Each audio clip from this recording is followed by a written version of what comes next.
You know, when I was a kid, a buddy of mine caught an aggravated robbery charge. He was the driver in an aggravated robbery case. And when it came sentencing day, or when it came time, almost time for him to get to the point of making a deal with the courts, he listened to his grandparents. See, the courts were offering him 10 years probation because he had never been in trouble and he was the driver of the car.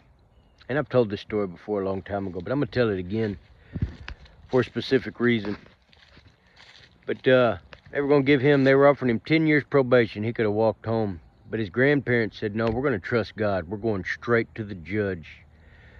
So he went to the judge, and the judge said, all right, I'm going to give you 16 years aggravated time, which he did 8 years of hard time on. He could have walked home.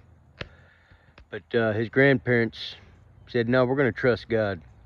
Fast forward many, many years, I'm on my second felony, which I was guilty of, by the way.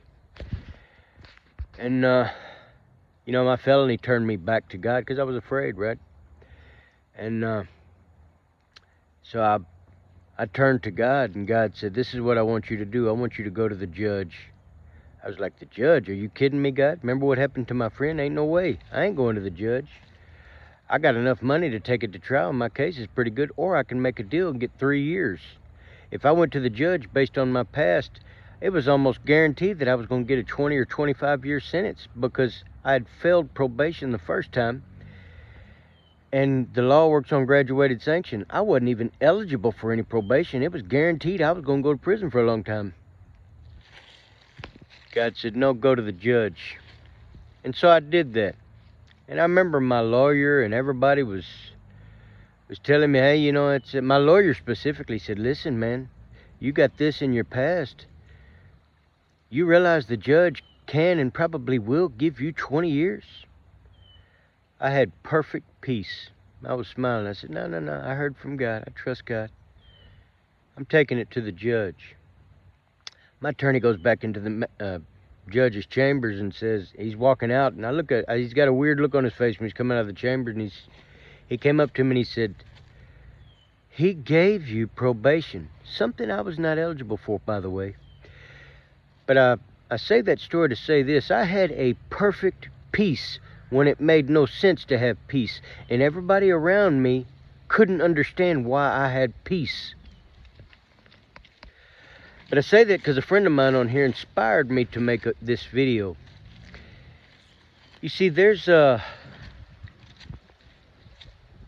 know, a lot of people who go to churches today claim to have peace, but it ain't peace. They're comfortable in their money, and their church isn't persecuted because the big churches, 501c3s of today, have made a deal with the devil.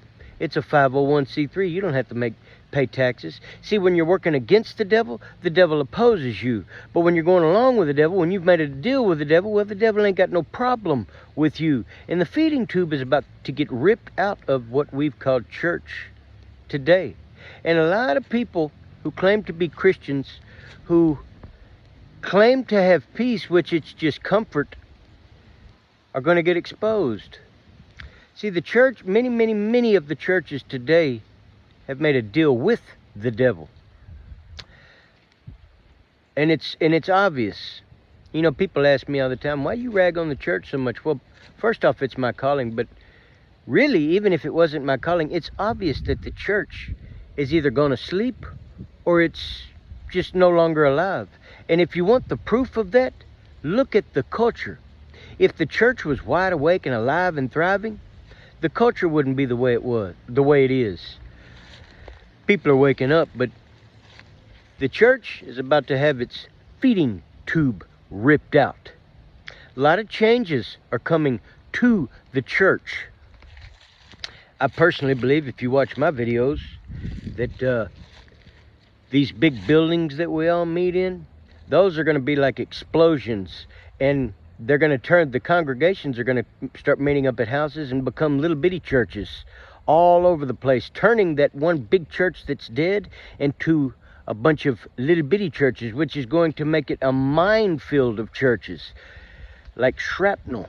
And you're not going to be able to walk anywhere without bumping into a church that's alive, because it's small and it's a unit and it's an actual family and it's an actual body.